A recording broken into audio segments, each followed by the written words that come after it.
Throughout the A-level chemistry course, you're going to be carrying out calculations that involve the unit, the mole. If you don't understand what a mole is, those calculations are not going to make much sense to you. And so this video aims to give a good basic confidence in what is actually meant by a mole.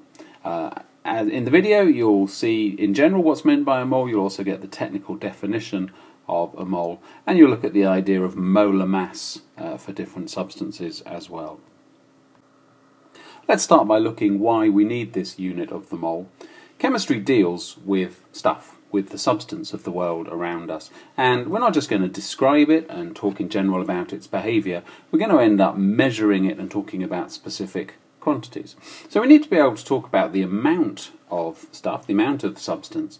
And obviously in general life we have various ways of describing amounts of stuff. We can talk about mass, so we can weigh things out on a balance. We can talk about volume, so we can measure stuff out using our various volumetric equipment. But chemistry is not satisfied with that, because chemistry doesn't think about the matter around us in terms of grams of it or in terms of centimetres cubed of it. Instead it thinks of it in terms of particles. And so when we consider water, we're not thinking about water in chemistry as grams of water or millilitres of water so much as thinking about water molecules. And so it's the particles that are key to chemistry. All of our discussion of chemistry is on the basis of those particles. How do particles react with each other? How do they attract each other? And so on. And so chemistry needs a way of measuring substance, of giving an amount of substance in terms of particles, rather than the general ways that we measure in everyday life.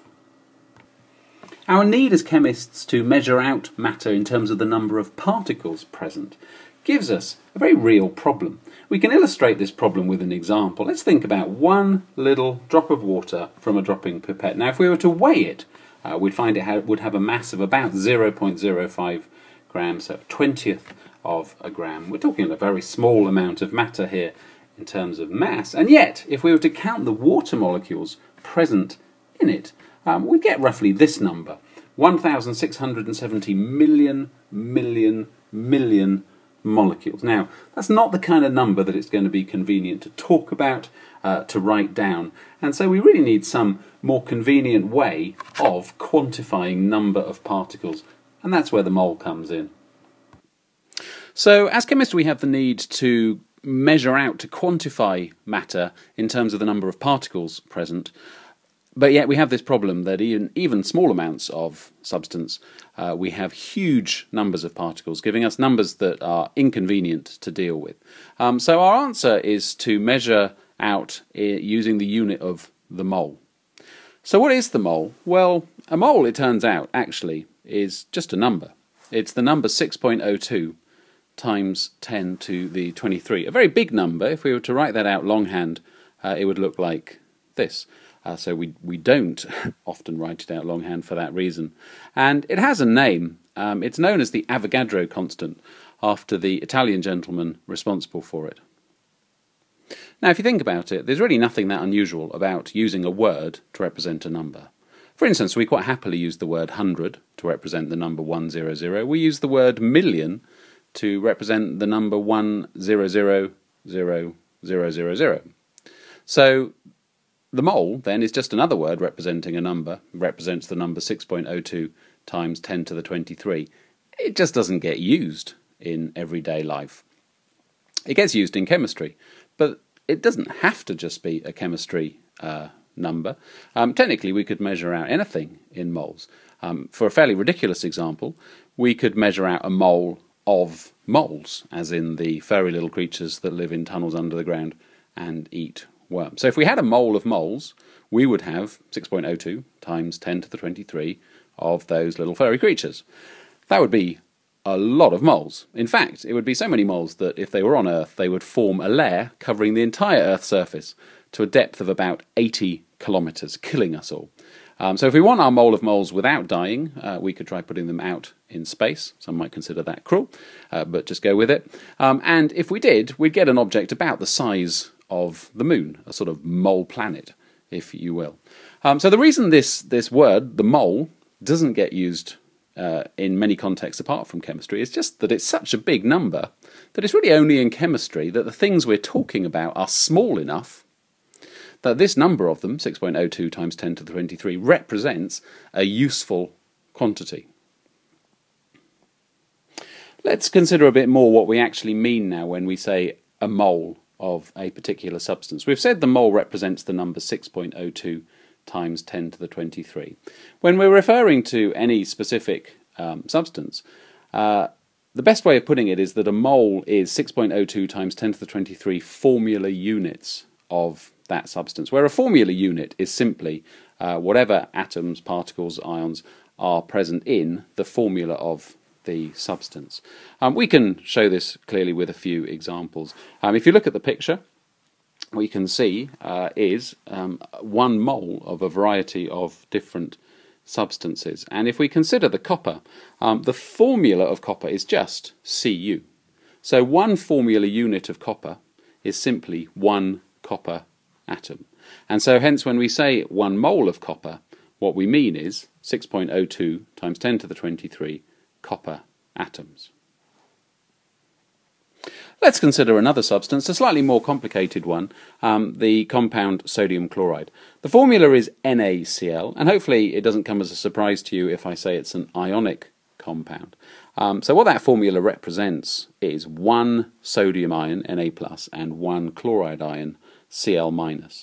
So when we say a mole of sodium chloride, what we mean is 6.02 times 10 to the 23 lots of whatever is in the formula unit. And in this case, that means pairs of Na+ and Cl- ions. So in reality, in 1 mole of sodium chloride, there is both 6.02 times 10 to the 23 sodium ions and 6.02 times 10 to the 23 chloride ions. We'll do one more just to make sure we're getting the picture clearly, and we'll think about the substance sucrose, or sugar as we tend to more commonly call it. Sucrose has the formula C12H22O11 and is a covalently bonded substance with a simple molecular structure. So the formula unit here actually is the molecule that sucrose is made up of. Molecules which each have 12 carbon atoms, 22 hydrogen atoms, and 11 oxygen atoms in them. So when we say 1 mole of sucrose, what we actually mean is 6.02 times 10 to the 23 of these sucrose molecules, the molecules with the formula C12H22O11. So when we say 1 mole for different substances, what is it that connects them? It's certainly not their appearance. We saw on the image before, 1 mole of different substances can look very different. And if we were to stick them on a balance and weigh them, 1 mole of different substances might well weigh very different amounts. But the thing that would be true in every case is that 1 mole, whatever substance you're talking about, will always contain 6.02 times 10 to the 23 formula units of that substance. Maybe you get nervous about the mole simply because it's a chemistry thing, and so you assume it must be complicated in some way. So let's take this idea in general out into a completely real-world context, in the hope that it helps some of you. And imagine, if you will, a chocolate shop. A gourmet chocolate shop, in fact, selling these amazing-looking chocolates. People come into the shop. Chocolates are so delicious. They're not just going to buy 1 or 2, they're going to buy a whole bunch of chocolates. And so the chocolate owner doesn't always want to be counting out the chocolates individually and wants a unit for quantifying chocolates that's more convenient. So the owner of the shop comes up with the unit, the nom, where 1 nom of chocolates is 20 chocolates. Doesn't matter which type of chocolate you're talking about, 1 nom will always be 20 chocolates. You can come into the shop, you can buy 1 nom of chocolates, 2 noms of chocolates, half a nom of chocolates. It'll always be 20 chocolates per nom. Might be different in many other regards. So 1 nom of one type of chocolate might weigh a very different amount to 1 nom of another type of chocolate. 1 nom of one type of chocolate might have very different appearance, and you might get a very different sized bag of chocolates to 1 nom of another type of chocolates. But it doesn't matter what type of chocolate you're talking about, 1 nom of chocolates is always 20 chocolates. And so in just the same way in chemistry, 1 mole of any substance, regardless of how much it weighs or what it looks like, will always contain 6.02 times 10 to the 23 formula units of the substance.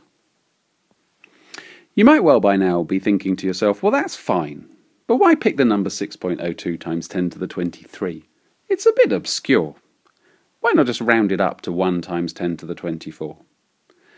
Well, the number comes from this Italian scientist, Amedeo Avogadro, and it turns out it's a genius number. And the reason that it's a genius number is this. To actually measure out quantities of substance, we're not going to be able to count the atoms. We're going to need some practical way of measuring it out. For instance, if I said to you, I want a mole of copper, you're not going to get copper and count me out 6.02 times 10 to the 23 atoms. You can't see the things, and it would take forever, even if you could. Instead, you want some simple way of finding me a mole, and the simplest way would be if you knew how much 1 mole of copper weighed. If you knew that, you could just take the copper over to a balance, weigh me out that much, say, here's your mole of copper, here's your 6.02 times 10 to the 23 atoms of copper. Of course, that would mean you'd need perhaps a data book, which told you how much 1 mole of copper weighed, and told you how much 1 mole of every other substance in the universe weighed. And there's an awful lot of them, so that's going to be a massive book. This number means that book is not required. All we need is the periodic table. Because this number 6.02 times 10 to the 23 is defined as the number of carbon-12 atoms, in other words, carbon atoms with mass number 12, that there are in 12 grams of carbon-12. That's the technical definition of a mole, and you need to memorize that. So a mole, the number 6.02 times 10 to the 23, is the number of carbon-12 atoms in 12 grams of carbon-12. Now note that 6.02 times 10 to the 23 carbon-12 atoms weighs in grams the same number as its relative mass. And it's not just true for carbon-12, it's true for every other element, every other type of atom. So if we were to take a mole of hydrogen-1 atoms, 6.02 times 10 to the 23 of these hydrogen-1 atoms, it would weigh the relative mass in grams, 1 gram. If we were to take a mole of sodium-23 atoms, it would weigh the relative mass in grams, 23 grams. So instead of needing some giant data book, we just look at the periodic table. 1 mole of any substance, whether element or compound, simply weighs its relative formula mass in grams. So we just look at the relative atomic masses of the atoms in the formula, add them up, whatever it is as a relative mass, that in grams is what 1 mole weighs. And we give that the name, the molar mass. So this number allows us to do away with the need for some giant data book and just use the periodic table to tell us what 1 mole of any substance weighs in grams. Let's make this real with a couple of substances. Let's think about sodium hydroxide firstly. Sodium hydroxide has the formula NaOH, and so 1 mole of sodium hydroxide is 6.02 times 10 to the 23 of these NaOH formula units. However, in terms of mass then, what we do is we think about its relative formula mass by adding up the relative atomic masses of what's in the formula. So 23 for the Na, 16 for the O, and 1 for the H. If we add all that up, we get a relative formula mass of 40. And this tells us, therefore, that sodium hydroxide weighs 40 grams per mole. So 1 mole of sodium hydroxide weighs 40 grams. And we write that as the molar mass being 40 grams per mole, which we write G mole to the power of -1. Another substance, ethane. Ethane's a simple molecular substance. It has the formula C2H6. So 1 mole of ethane is 6.02 times 10 to the 23 molecules with the formula C2H6. But in mass terms, then, 1 mole of ethane we can work out from its relative formula mass, which works out to 30, weighs 30 grams. So 1 mole of ethane weighs 30 grams, ethane weighs 30 grams per mole, and so we can say the molar mass of ethane is 30 grams per mole.